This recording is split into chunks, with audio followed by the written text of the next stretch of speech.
Bien, Hebreos 2:10, porque convenía a aquel, dice nuestro pasaje, porque convenía a aquel por cuya causa son todas las cosas y por quien todas las cosas subsisten, que habiendo de llevar muchos hijos a la gloria, perfeccionase por aflicciones al autor de la salvación de ellos. Si recuerda el mensaje anterior, mis hermanos, abordamos el verso 9, cerramos con el verso 9, y este verso termina diciendo, para que por la gracia de Dios gustase la muerte por todos. Así cierra, y luego comienza el siguiente verso 10, porque convenía aquel. Si alguien se preguntara, ¿por qué Dios escogió esta forma tan cruel? ¿Por qué tenía que ser expuesto a las más terribles agonías? ¿Por qué Jesús tenía que morir como un criminal sobre la cruz? La respuesta está en el verso 10. Porque convenía a aquel. Porque convenía a aquel por cuya causa son todas las cosas y por quien todas las cosas subsisten. Porque así convenía al Señor. Antes de avanzar, necesitamos tener un breve entendimiento acerca de lo que significa esta palabra convenía. Esta palabra en las Escrituras es utilizada con diferentes connotaciones y además ha sido traducida bajo diferentes intenciones en un contexto. Pero esta palabra no significa una opción. No es qué es lo que más nos conviene entre lo mejor. Esta palabra en su contexto, como lo miraremos a través de algunos versos, denota más bien una necesidad. Es necesario que de esta manera y no de ninguna otra cosa se llevara a cabo el plan de redención. Es como si el pasaje hiciera, porque así le era necesario a aquel por cuya causa son todas las cosas. Esta misma palabra se repite en Hebreos 7 y en este mismo sentido, en el verso 26, porque tal sumo sacerdote nos convenía, santo, inocente, sin mancha, apartado de los pecadores y hecho más sublime que los cielos.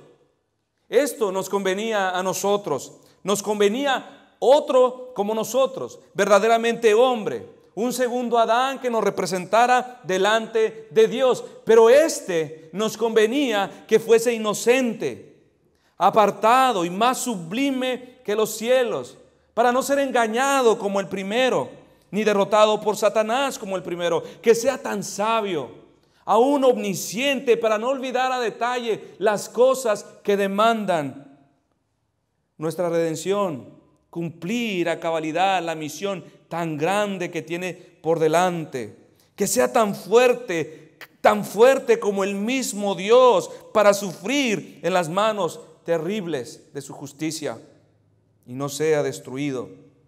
Tal sumo sacerdote nos convenía. De la misma manera, esta palabra denota un deber, como en el caso registrado en Mateo 3:15, cuando Juan se resistía a bautizar a Cristo.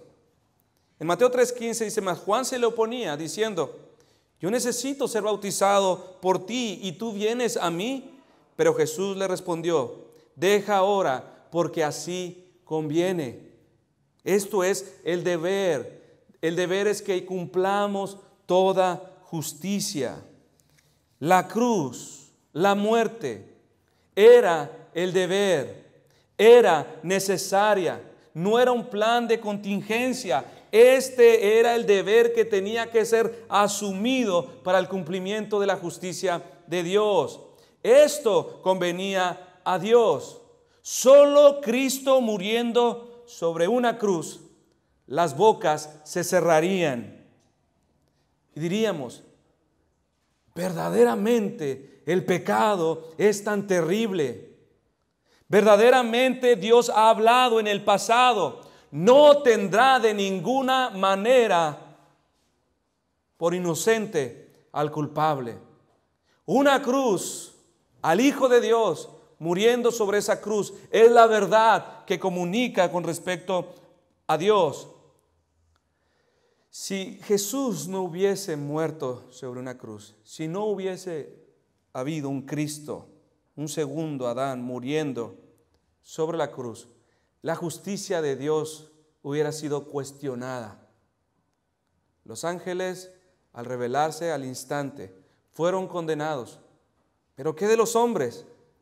Sí, verdaderamente murieron, pero no fueron destruidos totalmente. No gustaron instantáneamente la segunda muerte.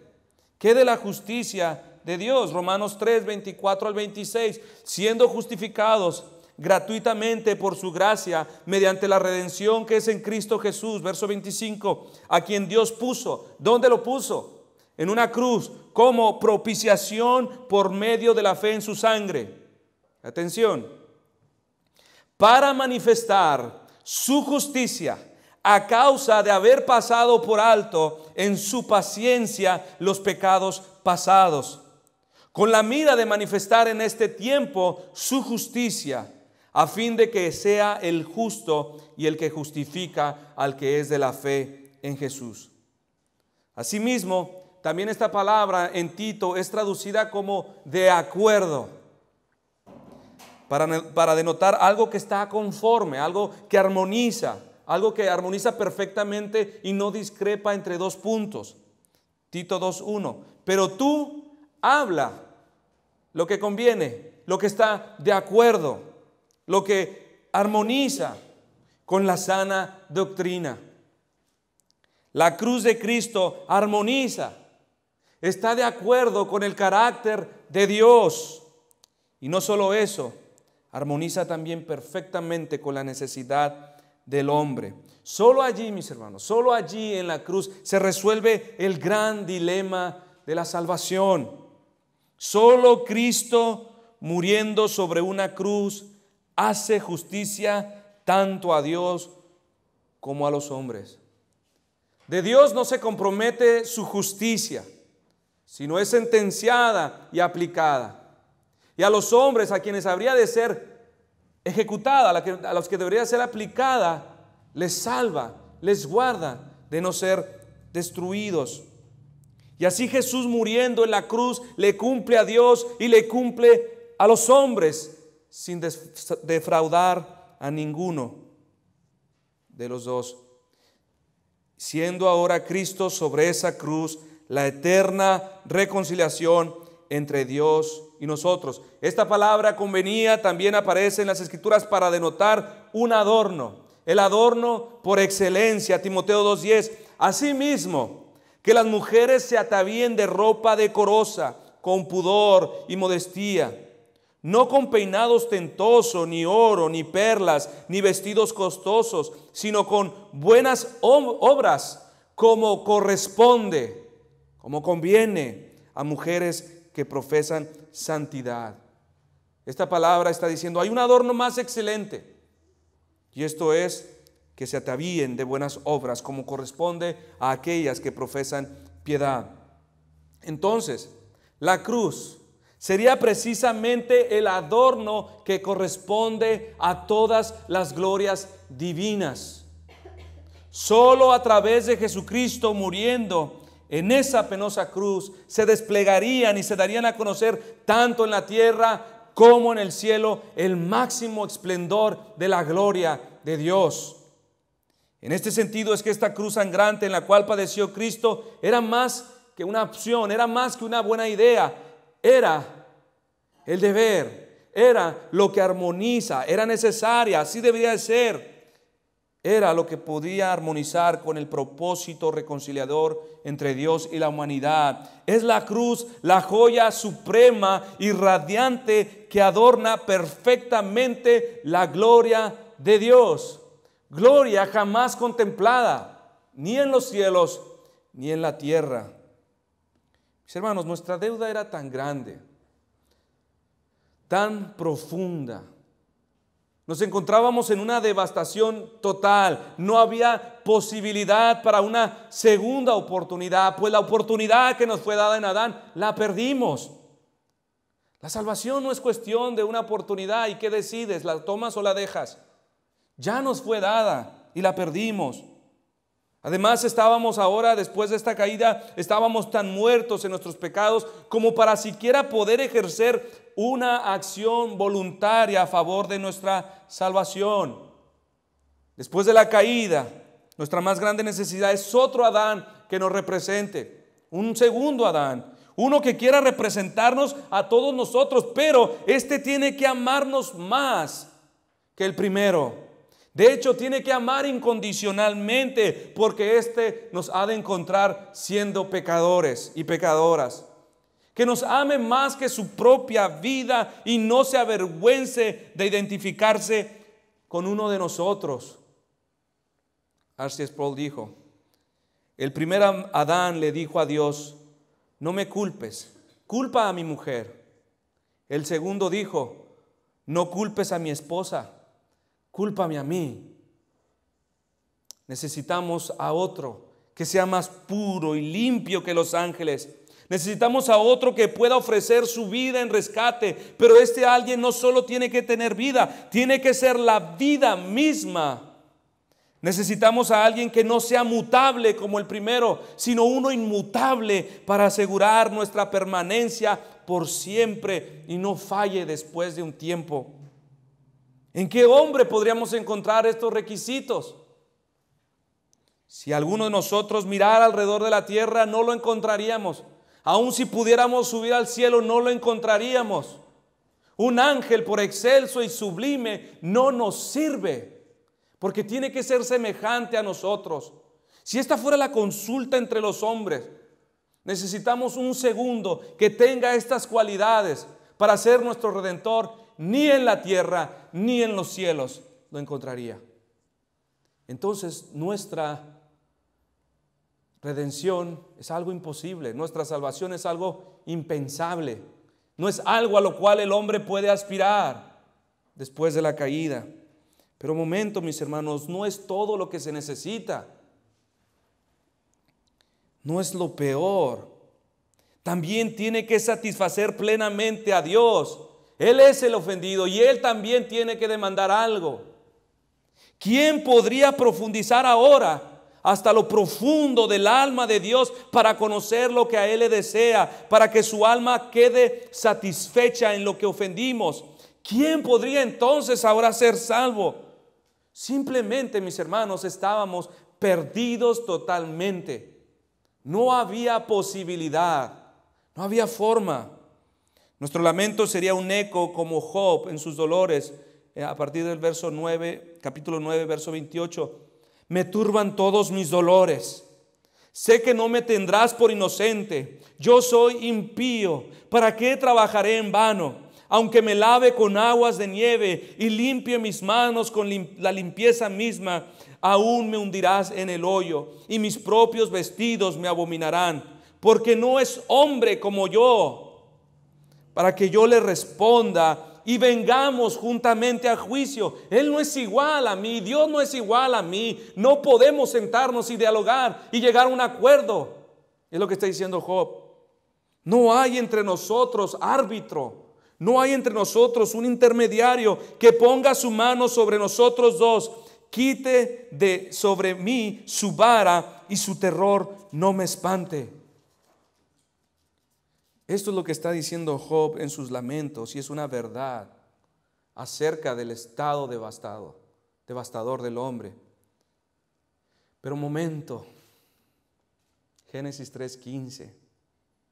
El pecador que se lamenta en su alma, al pecador que se lamenta en su alma dice: hay uno, lo dijo Isaías, a nosotros un niño nos es nacido, un hijo nos es dado. Nosotros vemos desde la tierra, está naciendo un hijo, un salvador. Los ángeles ven desde el cielo, un hijo les es dado.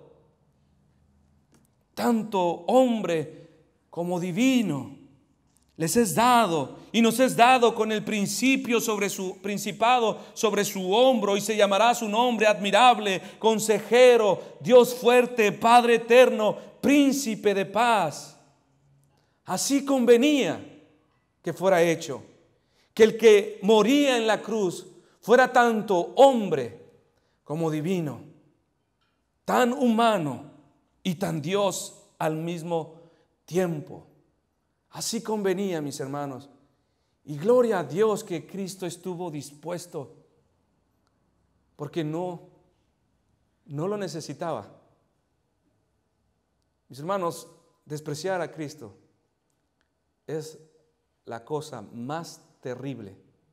Despreciar su salvación es lo más terrible que puede hacer el hombre. Yo me atrevo a pensar, mis hermanos, que si comparamos al pecador rebelde, al que le fue dado Cristo y lo rechazó, y aún lo insultó y blasfemó en contra de él, creyendo que él podría encontrar un mejor camino para salvarse, me atrevo a creer que aún Dios tendrá más misericordia del mismo diablo que del mismo hombre. A Satanás no le fue dado Cristo, a los hombres les fue dado. Así convenía que el que moría en la cruz fuera humano, fuera Dios.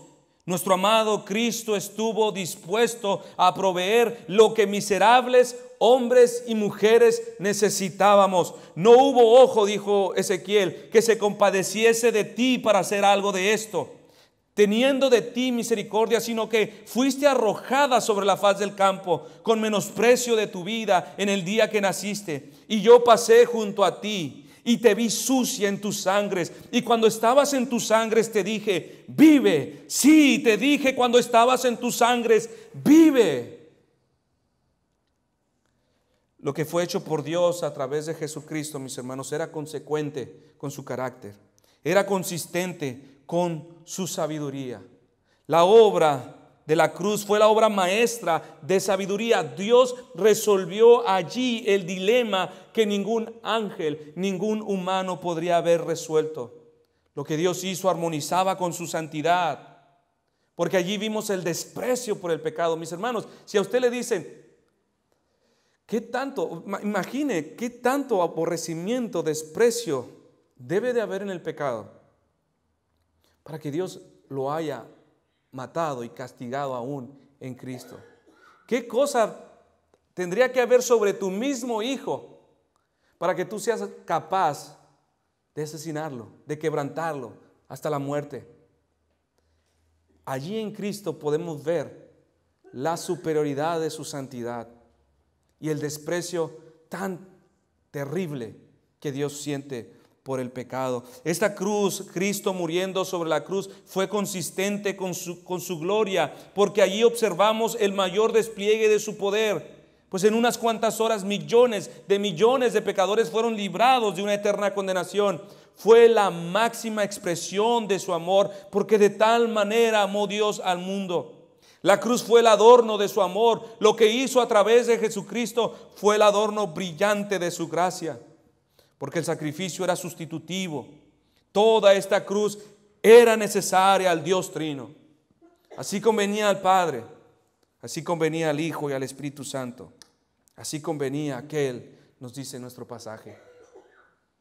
Sin embargo, debemos subrayar, mis hermanos, que aun cuando este sacrificio trajo un gran beneficio a la humanidad, nuestro bien que hemos obtenido a raíz de la muerte de Jesucristo, la humillación de Cristo, al ser encarnado en el vientre de María, tenía que ver más con la gloria de Dios que con la salvación de los hombres. Esto es algo que en una iglesia contemporánea, el evangelio contemporáneo, es muy difícil de asumir. Quizás usted ya lo escucha tantas veces que ya no le sorprende, pero en algunos lugares, si llegan a escuchar que la salvación tiene que ver más con la gloria de Dios que con el favor o el bien recibido al hombre, se sorprenderían. Que lo que Dios hizo, lo hizo por causa de su gloria, lo hizo por causa de sí mismo.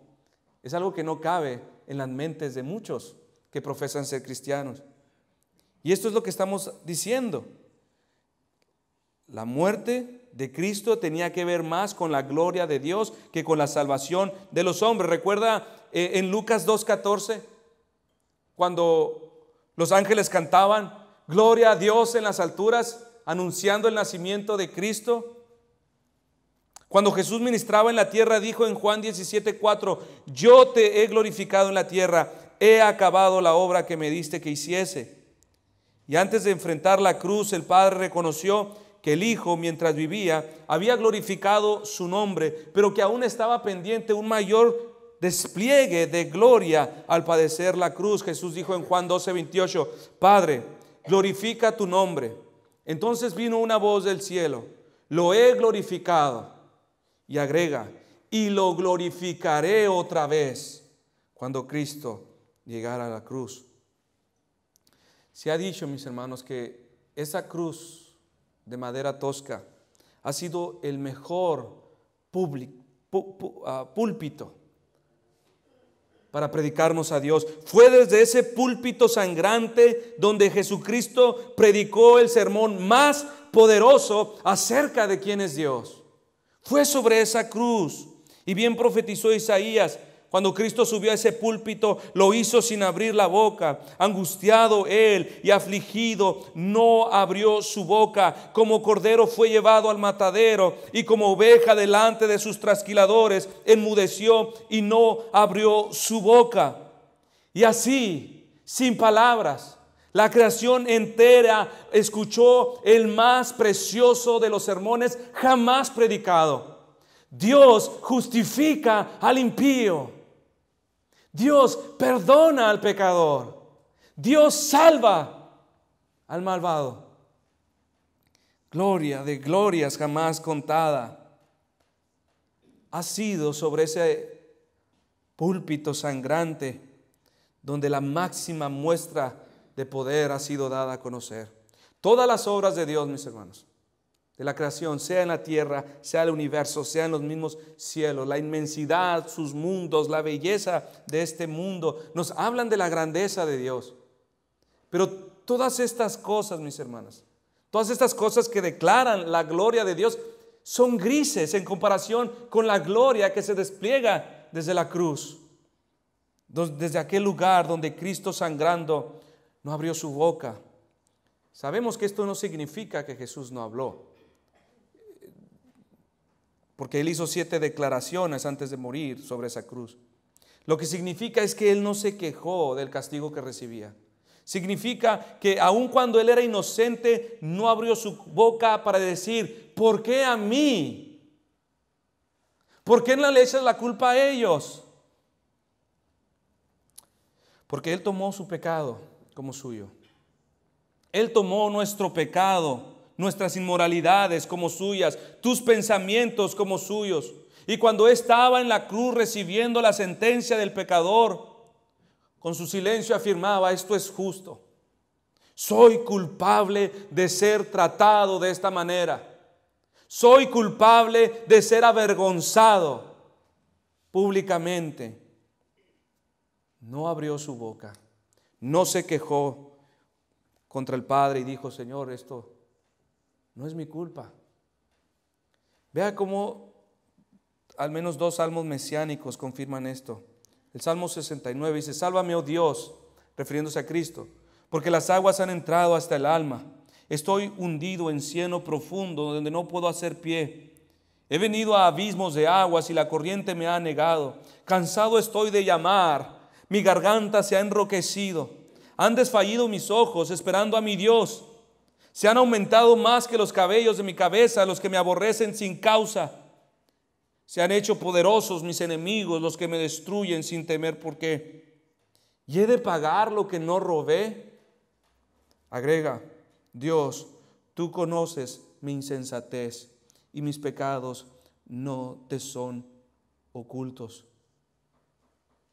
Y agrega: no sean avergonzados por causa mía los que en ti confían. Oh Señor Jehová de los ejércitos, no sean confundidos por mí los que te buscan, oh Dios de Israel. Porque por amor de ti he sufrido afrenta, confusión, he cubierto mi rostro. Extraño he sido para mis hermanos y desconocido para los hijos de mi madre, porque me consumió el celo de tu casa. En el Salmo 40, a partir del verso 7. Entonces dije, he aquí vengo. En el rollo del libro está escrito de mí: el hacer tu voluntad, Dios mío, me ha agradado, y tu ley está en medio de mi corazón. He anunciado justicia en grande congregación. He aquí no refrené mis labios. Jehová, tú lo sabes. No encubrí tu justicia dentro de mi corazón. He publicado tu fidelidad y tu salvación. No oculté tu misericordia y tu verdad en grande asamblea.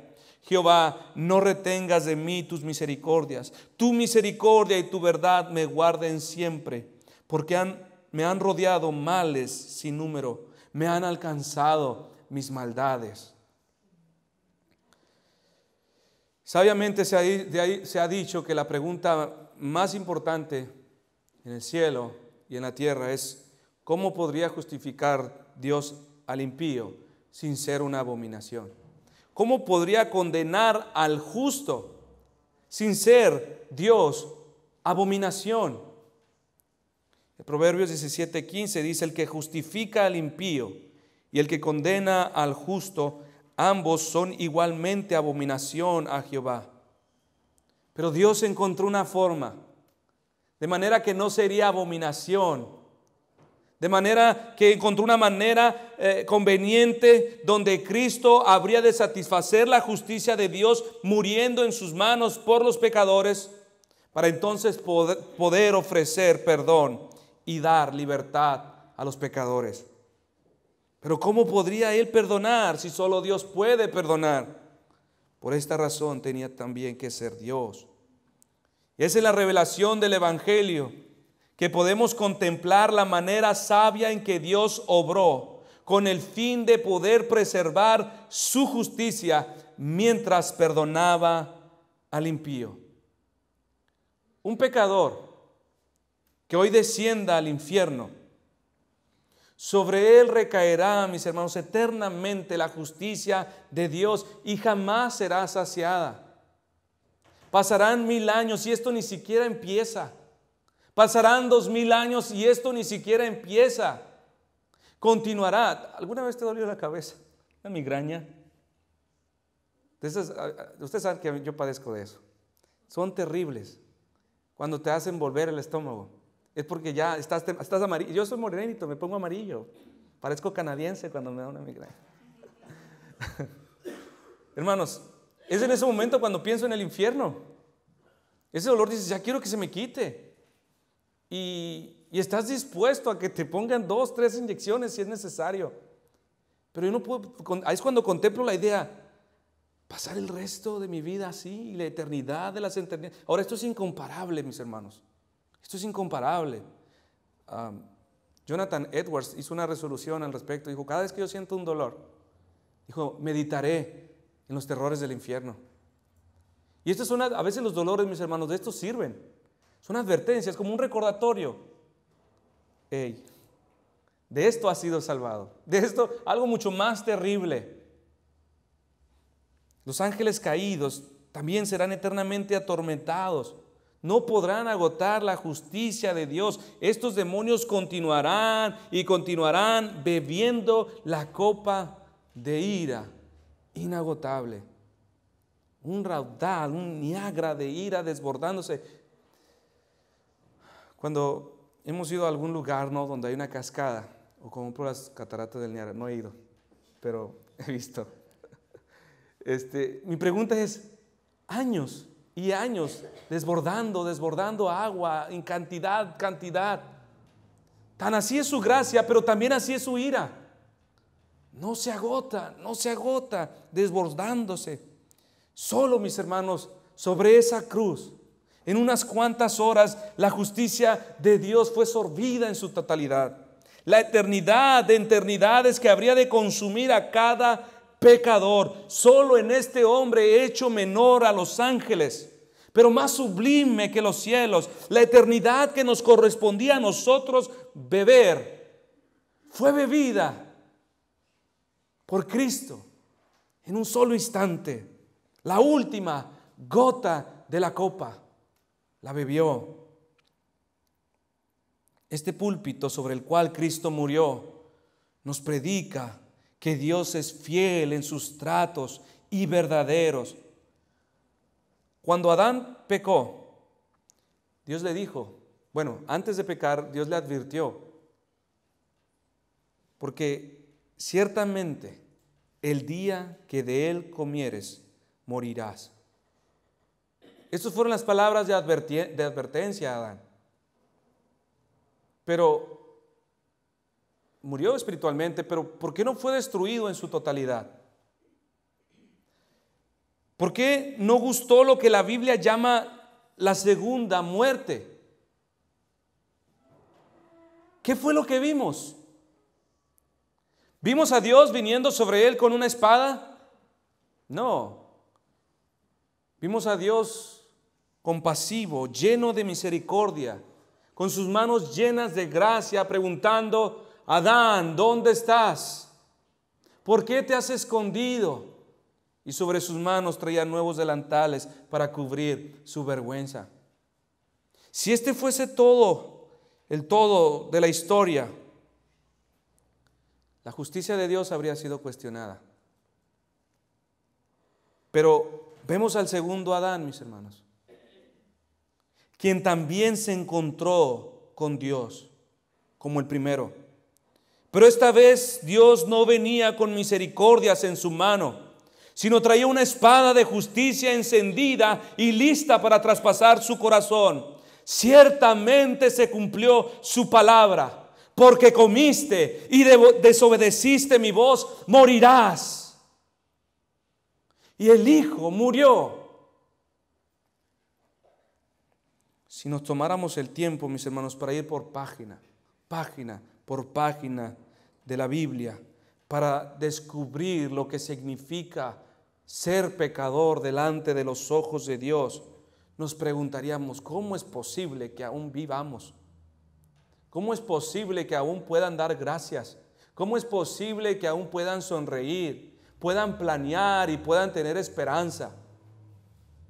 John Owen, en uno de sus trabajos monumentales, de sus obras monumentales del pecado, escribe toda una porción acerca del pecado, y estas ilustraciones las extrae de las Escrituras y las expone en este trabajo. Si usted lee esta porción, mis hermanos, quise hacerlo, pero me iba a costar tiempo traducirlo. Pero si usted ve las palabras que usa: vómito, desprecio, blasfemia, abominación,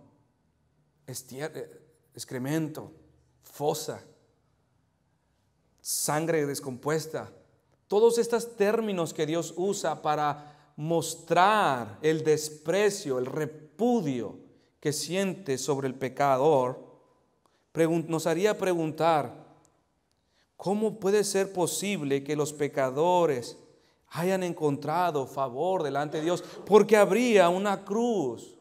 ¿Cómo es posible que el pecador hoy en día tenga el favor de Dios? Porque hay una cruz. Porque Dios en Génesis 3:15 hace una misericordiosa promesa acerca de Cristo, diciendo, como salvador de hombres, como un salvador de hombres vendría, un libertador que nos haría libres del poder de Satanás. Génesis 3:15 fue la aurora del amanecer del Evangelio, el Evangelio más antiguo, el Evangelio que fue primeramente predicado. Esto lo oyeron nuestros primeros padres, y sin duda ellos sabían que se abría una puerta de esperanza. Y esta es la razón por la cual en el pasado, mis hermanos, al pecador Dios cumplió promesas. Al pecador Dios le otorgó favores. Esta es la razón por la cual en el pasado Dios fue benevolente, paciente, y aún bendijo a los pecadores. Aún les llenó de dichas, de victorias, de alegrías, y aún su pan sació en su mesa.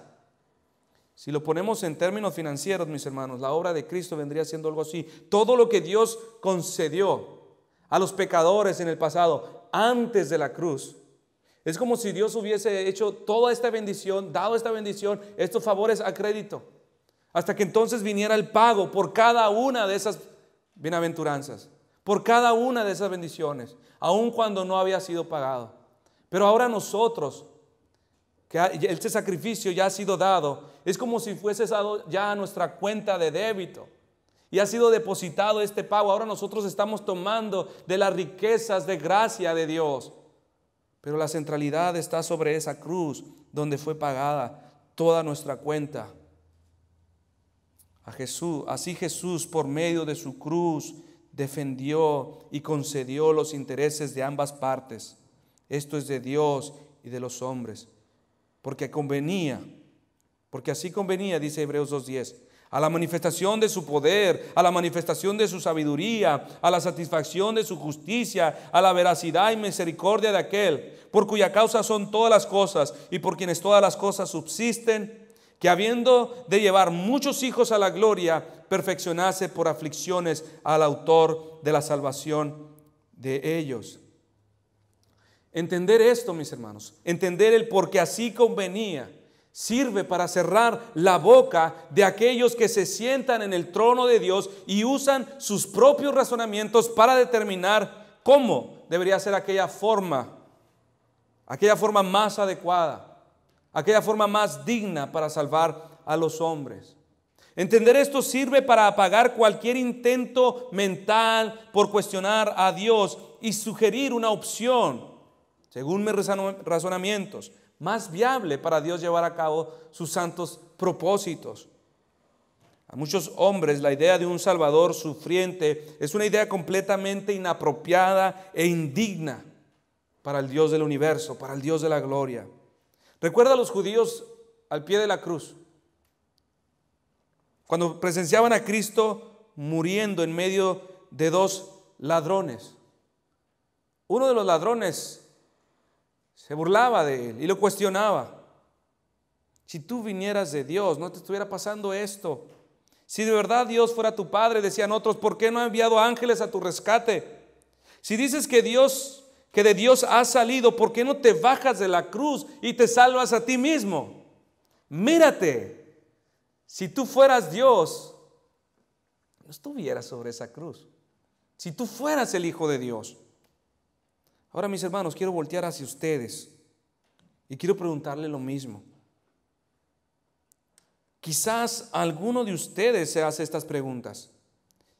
Si este fuera un Dios bueno, debería ser más tolerante con el pecado. Si de verdad fuera Salvador, no enviaría a nadie al infierno. Si de verdad fuera paciente, no debería tomar en cuenta mi desobediencia.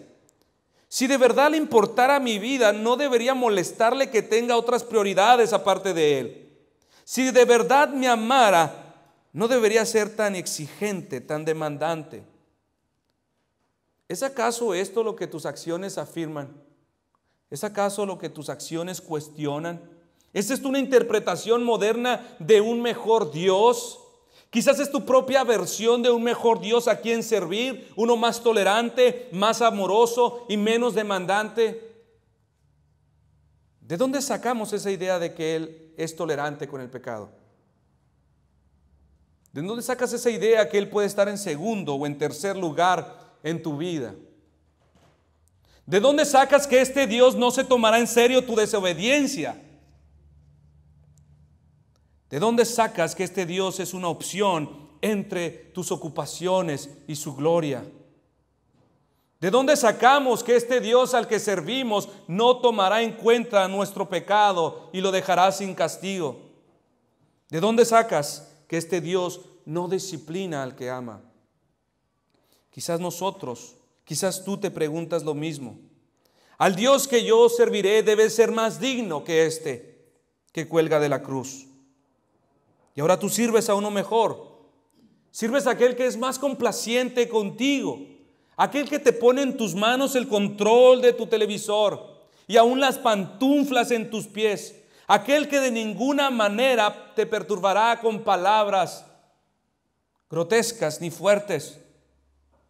Tal vez tengas a otro Dios a quien seguir, obedecer y servir, que se llama yo. Pablo en 1 Corintios, capítulo 1, versos 23 y 24 dijo: pero nosotros predicamos a Cristo crucificado, Para los judíos ciertamente tropezadero y para los gentiles locura, mas para los llamados, así judíos como griegos, Cristo, poder de Dios y sabiduría de Dios. ¿Por qué no le adoras como deberías? ¿Por qué no le sirves como deberías? ¿Por qué no tiene el primer lugar en tu vida? ¿Por qué el más pequeño de los placeres te es suficiente para dejarle para después o aún para pensar que es mejor que Él? Mi hermano, porque tal vez en lo profundo de tu corazón, al verle en la cruz, piensas, si este fuera Dios, de verdad debería ser más grande que esto. ¿Es acaso para ti también tropezadero? ¿Es acaso para también a ti locura? Esto es lo que trae el mayor de los castigos sobre el hombre. Hebreos 10:29. ¿Cuánto mayor castigo pensáis que merecerá el que pisoteare al Hijo de Dios y tuviere por inmunda la sangre del pacto en la cual fue santificado e hiciere afrenta al Espíritu de gracia? Mis hermanos, estoy delante de ustedes como heraldo, predicando de parte de Dios a ustedes. Y esta es la palabra para ustedes. Muchas cosas buenas podremos escuchar afuera, en buenos libros. Pero le ha placido, mis hermanos, a que Dios ha escogido 2 hombres para este lugar. Y debemos ser escuchados, y debe ser escuchado cuando estamos exponiendo la palabra. Porque las advertencias son duras, son serias. Porque convenía aquel por cuya causa son todas las cosas, y por quien todas las cosas subsisten, que habiendo de llevar muchos hijos a la gloria, perfeccionase por aflicciones al autor de la salvación de ellos. Una vez una jovencita me preguntó, ¿habrá más gente en el cielo o en el infierno? Una pregunta totalmente válida y una pregunta a la que muchos dirían, por supuesto, la respuesta es obvia. Habrá más gente en el infierno y más poquita gente en el cielo. ¿Por qué? ¿De dónde deducimos esto? Pues lo que vemos. Una iglesia la vemos tan pequeña. Pero vemos bares llenos, prostíbulos llenos, discotecas llenas. Cuanto más iglesias se están cerrando, bares y discotecas se están inaugurando. Entonces la conclusión lógica es que hay más personas en el infierno que en el cielo. Pero para considerar esta pregunta, mis hermanos, quiero mencionar lo que dijo el doctor Loren Bowner en una porción de su libro La predestinación. El escritor argumentaba a favor de la elección ante aquellos que objetan, diciendo que si tal elección existe, entonces muy poquitos se salvarán. Si Dios es el que elige, no el hombre el que decide ser salvo, entonces esto significa que muy poquitos se salvarán. Loren Bowner dijo, no hay ni una sola buena razón en Dios para que tenga que limitarse a escoger solo a unos pocos. Las Escrituras enseñan que Cristo tendrá la preeminencia en todo. Y no creemos que al diablo se le permitirá salir triunfante, ni aun en cuanto a número de almas. El reino del Redentor en este mundo caído siempre se presenta como uno mucho más extenso, mucho más poderoso que el de Satanás. La operación de la gracia en el mundo es presentada como mucho más poderosa que la del pecado. Donde el pecado abundó, sobreabundó la gracia. Se dice que el número final de los redimidos es uno que nadie puede contar, mientras que el número de los perdidos ni siquiera se le da importancia. De acuerdo a esta doctrina, solo Dios puede salvar el alma. Por tanto, ¿pocos serán salvados? Respondemos que lo mismo sería decir, ya que solo Dios puede crear estrellas, ¿entonces debe de haber pocas estrellas? La objeción no es válida. La doctrina de la elección en sí misma no nos dice nada acerca de cuál será la proporción numérica final. La única limitación que existe es que no todos serán salvos. Creer que al final serán menos los salvos y más los condenados es es la inclinación natural de la mente. Pero podemos responder como Pablo. Recuerda Romanos 11, 2 al 5. ¿O no sabéis qué dice Elías? La Escritura. ¿Cómo invoca a Dios contra Israel diciendo: Señor, a tus profetas han dado muerte y tus altares han derribado, y solo yo he quedado, y procuran matarme? Pero ¿qué le dice la divina respuesta? Me he reservado 7,000 hombres que no han doblado la rodilla delante de Baal. Y así también en este tiempo ha quedado un remanente escogido por gracia. Elías dio un vistazo humano y él dijo: Señor, soy el único de tus profetas. Pero el Señor le dijo aquello que él no había visto: me he reservado para mí 7,000. Y con esto, mis hermanos, podemos concluir que no todos los salvos están en la iglesia congregándose. Me refiero a las instalaciones o a los que pertenecen a una denominación. Podemos decir, no todos los bautistas son salvos, pero tampoco no todos los que no son bautistas están perdidos. Esto es lo que está haciendo Cristo hoy, llevando a muchos hijos a la gloria. Y note cómo el Señor define esta entrada a la gloria. Él no dice son esperados en gloria, tampoco dice vienen a la gloria o llegan a la gloria. Dice son llevados. Son llevados a la gloria. El Señor nos habla con alegorías para ilustrarnos la manera en cómo somos llevados. Por ejemplo, Efesios nos dice que Él nos dio vida. En Juan 1, del 9 al 13, dice que Jesús es la luz que ha venido a este mundo. En Juan 8, 12 dice que Él es la luz y el que le sigue no andará en tinieblas.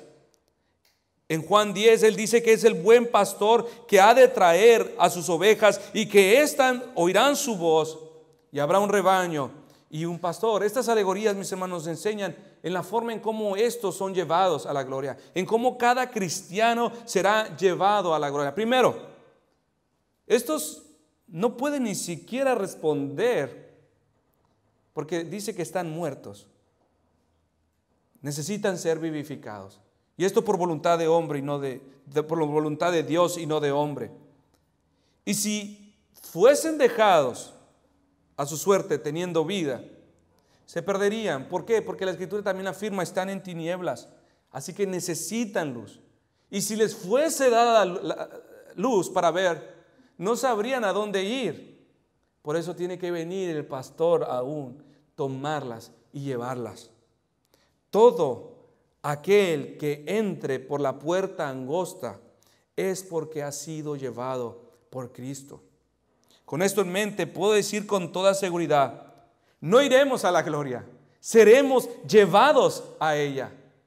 Puedo decir: no entraremos a la gloria, seremos metidos en ella y jamás saldremos. Y esto es lo que está haciendo Cristo hoy, llevando a muchos a la gloria. ¿A qué se refiere el escritor cuando dice gloria? Se refiere a este estado feliz. La palabra gloria en las Escrituras se usa para expresar lo trascendente de su excelencia.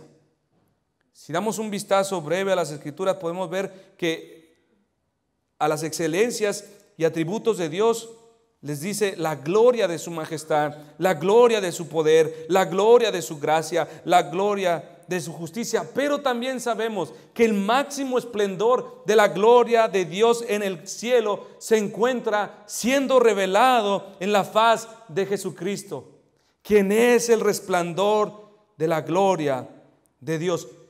Y en este punto, mis hermanos, Cristo siendo el máximo esplendor, resplandor de la gloria de Dios, no hay un punto donde podamos decir: estás exagerando, creo que estás llevando demasiado lejos su majestad, su belleza. Esto, mis hermanos, va mucho más allá del superlativo e hipérbole de hipérboles para expresar el grado elevado, inmensurable de la gloria de Dios. Allí es donde la supremacía de Dios, el Padre, el Hijo y el Espíritu Santo habitan en gloria. Y allí está el Hijo encarnado, coronado de gloria y exaltado con el más alto honor que solo el que es Dios puede tener. Es y siempre será por medio de Cristo, quien en la eternidad de eternidades nos comunicará la gloria de Dios. Dicha gloria irradia desde su divinidad por medio de su humanidad a nosotros. Es Cristo, es el resplandor de su gloria lo que hace que el cielo sea cielo, lo que hace que el cielo sea un lugar de felicidad, un lugar excelso, sublime. Y es la ausencia de Cristo en el infierno lo que hace que el infierno sea terrible. El brillo del sol puede ser observado, pero de Cristo se dice que Él habita en luz inaccesible. Y no solamente Él, también ahí se expresa la Escritura que los ángeles brillan y los santos redimidos también brillan con el firmamento de las estrellas. Este lugar es de plenitud, de gozo, de deleite, dignidad, honor, satisfacción hasta lo sumo. Simplemente la gloria venidera en Cristo no se puede describir. Si en este tiempo, mis hermanos, alguien afirmara haber entrado a los cielos y haber visto y contemplado las glorias eternas de aquel lugar, y luego regresara a la tierra para contarnos lo que vio, no existe lenguaje, no existe alfabeto capaz de expresar tal maravilla. Pablo expresó lo que no le es concedido al hombre, palabras que puedan expresar lo que ojo no vio ni oído oyó. Esto es lo que el Señor tiene preparado para nosotros los que le amamos. Thomas Watson dijo: si Dios nos concediera un vistazo de la gloria venidera, estaríamos impacientes porque llegara la muerte. Anhelaríamos morir. Tal y como un niño, dígale, el viernes te vamos a llevar a Disney. Ya quiere que sea viernes, ya quiere que llegue ese día. Está impaciente, quiere que corran las horas. Thomas Watson dijo lo mismo con respecto a esta gloria. Es una gracia que no la podamos ver en este momento, porque no tendríamos vida personal, no podríamos hacer nada, no podríamos enfocarnos, estaríamos anhelando ya el estado de muerte, porque es la puerta para el cristiano a entrar a la gloria. Entonces, mis hermanos, cualquier descripción que algún apóstol, profeta en la actualidad quiera traernos acerca del cielo, no las necesitamos. Las palabras seguras y adecuadas que la Biblia nos ha dado son la revelación indicada, la que necesitamos para conocer o tener un vislumbre, una idea, un panorama general de lo que es la gloria venidera. Nuevas revelaciones acerca del cielo no son innecesarias. Ya tenemos una revelación escrita y esta es segura. Esta es la práctica común en nuestros días, mis hermanos. Hombres y mujeres teniendo visiones y revelaciones celestiales. Ahora, de verdad, no niego que las tengan. No niego que las hayan visto. Satanás tiene poder para manipular a los que están bajo sus pies. Puede producir en ellos las más maravillosas visiones. A ellos les puede dar grandes descripciones celestiales. Tenemos en las Escrituras a los ángeles con la habilidad de comunicarse con los hombres. Satanás tiene este poder. Aún creo, Satanás puede darles detalles del cielo. ¿Por qué? Porque él estuvo allí. Él lo vio. Sin embargo, fue expulsado. Claro que describirá la realidad de la belleza del cielo. Hablará con tal poesía, con tal elocuencia, como un ángel de luz. Porque Él fue uno, el más sabio y hermoso entre todos los ángeles. Y a estos les declarará muchas visiones celestiales, carreteras del más puro y brillante oro, puertas de perla, de diamantes más fino. La hermosura indescriptible del cielo, Satanás la ha declarado a muchos. Ahora, pero hay algo de lo que carecen estas visiones, mis hermanos. Cosa que Satanás no se le concedió ver en el cielo, porque antes fue expulsado, cosa que jamás mirará.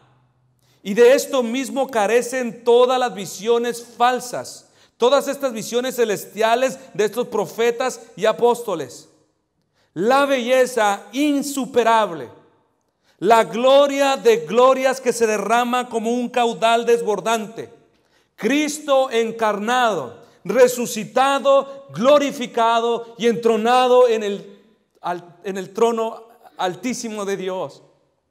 Todas las visiones por excelsas que puede recibir el hombre de parte de Satanás y todas las que son comunicadas a través de sus ministros carecen de esto.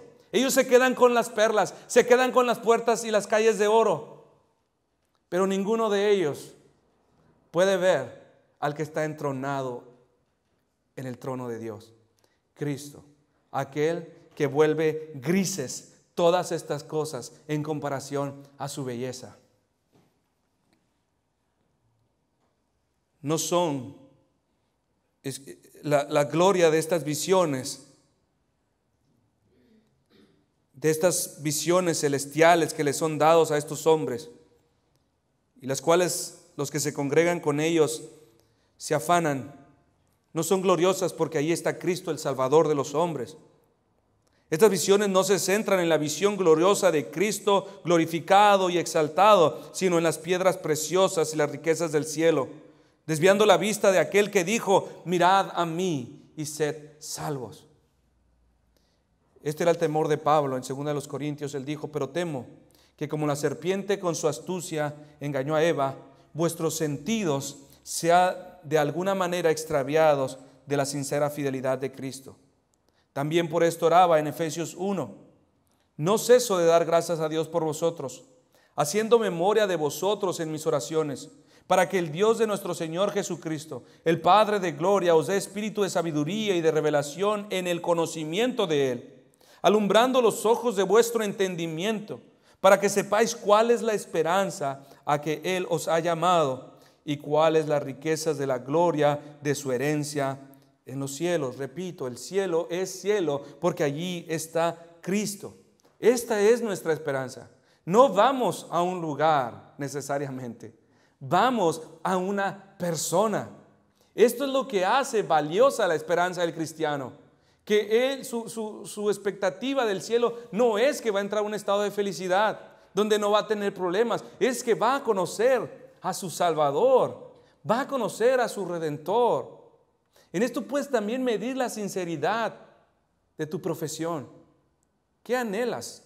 ¿Llegar al cielo porque es el lugar donde se promete que no habrá problemas, dolor, enfermedad? ¿O anhelas conocer a aquel que murió por ti? El poder del pecado, mis hermanos, aún opera en nosotros con gran fuerza, con gran engaño. ¿Quién de nosotros estaría lo suficientemente loco para no desear vivir por siempre en ese estado de gloria? Esa gloria que el mundo no puede conocer. En el día de la transfiguración de Cristo en Mateo 17, ¿recuerda las palabras de Pedro? Pedro estaba presente y cuando contempló la gloria de Cristo, ¿qué dijo? Él exclamó: bueno es para nosotros que estemos aquí. Este es el lugar bueno para el hombre. Cuando miró a Cristo resplandeciendo. Ahora, mis hermanos, ¿cuántos de ustedes se están preparando? ¿Cuántos de ustedes están viviendo y están edificando como si su destino final terminase en esta tierra? El Señor conoce que aún somos carne y que no mora el bien. El querer bien está en nosotros, pero no hacerlo siempre. Y es por esto que la carta de Hebreos, mis hermanos, fue escrita a una iglesia como nosotros, como la nuestra. Él dice en varios pasajes para motivar a los cristianos que se encontraban en diferentes estados.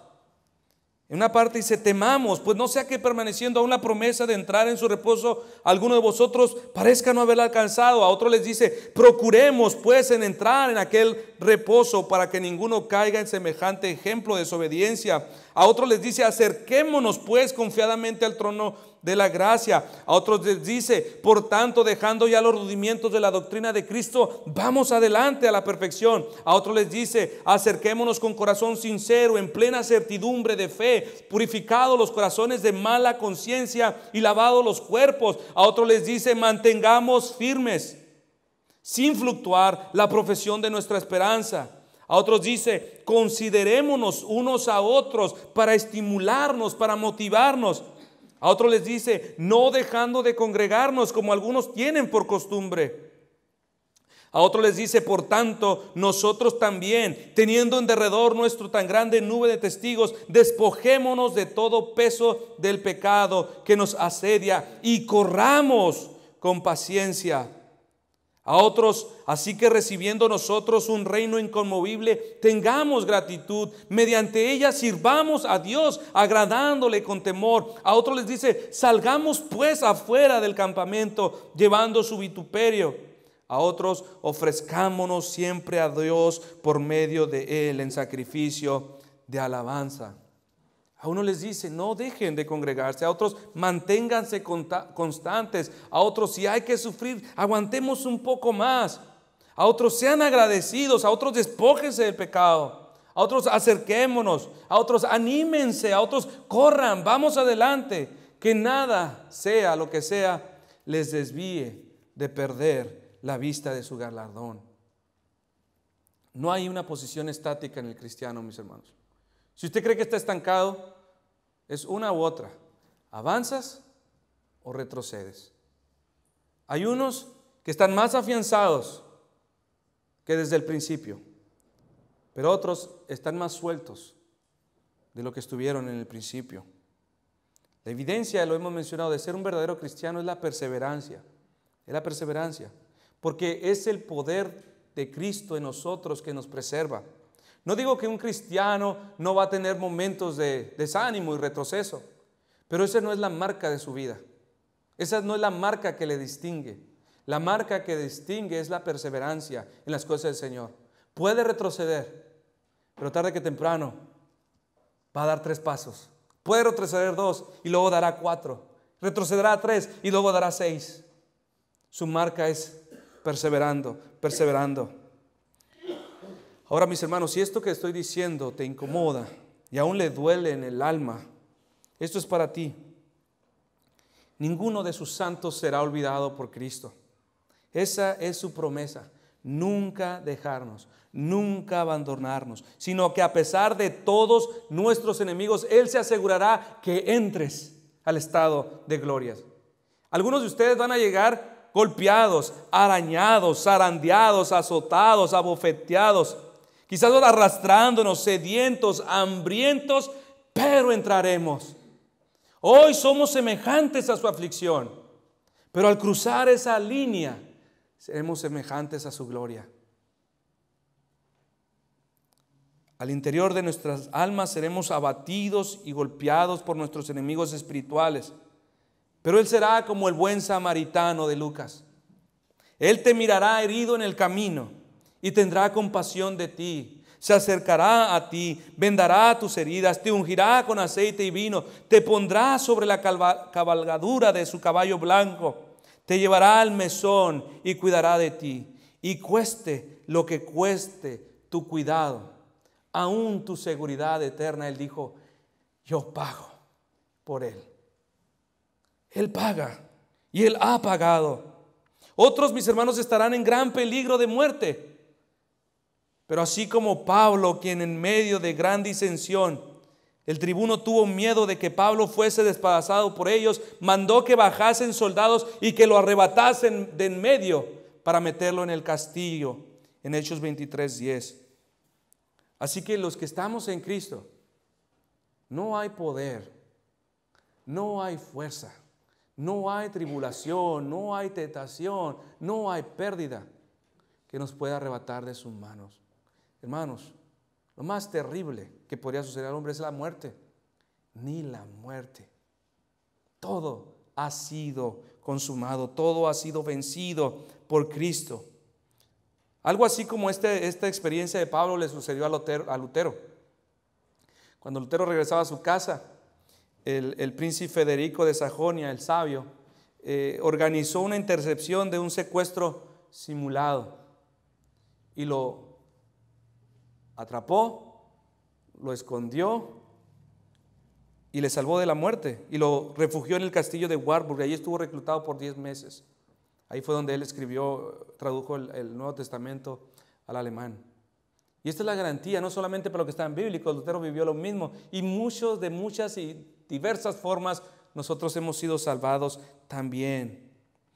Convenía, era necesario que perfeccionase, con esto termino, mis hermanos, por aflicciones al autor de la salvación de ello. Cuando nuestro texto dice, fue perfeccionado, podríamos preguntar, ¿cómo puede ser perfeccionado algo que ya es perfecto? Pero debemos entender que estamos hablando de completado, capacitado.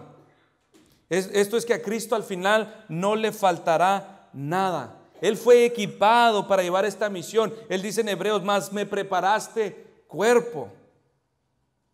Porque como Dios no podría sufrir, pero bajo la condición de hombre y de una naturaleza caída como la de Adán, podría empatizar en todo con nosotros. Así fue perfeccionado, así fue contemplado. Jesús fue tratado por Dios como un pecador desde su nacimiento. Él experimentó la pobreza a su expresión más miserable. Algunos de nosotros nacimos en un hospital, otros quizás hasta en un hospital privado. No, él nació en un mesón, en medio de excremento y olor a orina de vaca. Nació en un establo, sin ser dueño de ninguna cosa. Dependió de la caridad de los demás. Lucas 8:3 dice que las mujeres servían de sus bienes a Jesús. Estuvo bajo las órdenes de hombres. Sufrió los reproches más amargos, las acusaciones más injustas, las difamaciones más viles, los sarcasmos más hirientes. Se dirigieron contra su persona y su carácter y no abrió su boca ante estas acusaciones, ante estos abusos. ¿Por qué? Porque era justo. Yo he tomado el pecado y debo de ser tratado como tal. Yo soy el Cordero que quita el pecado de mi esposa. Así que, mis hermanos, no hay nada nuevo que usted pueda contarle al Señor. No hay dolor, no hay aflicción que Él no la haya experimentado hasta lo sumo. De cualquier cosa, en cualquier cosa Él ha sido perfeccionado y puede compadecerse de tus aflicciones. La muerte Él la venció, y si Él vive, también nosotros viviremos. Si las frías manos de la muerte no le pudieron retener, tampoco podrán retenernos a nosotros.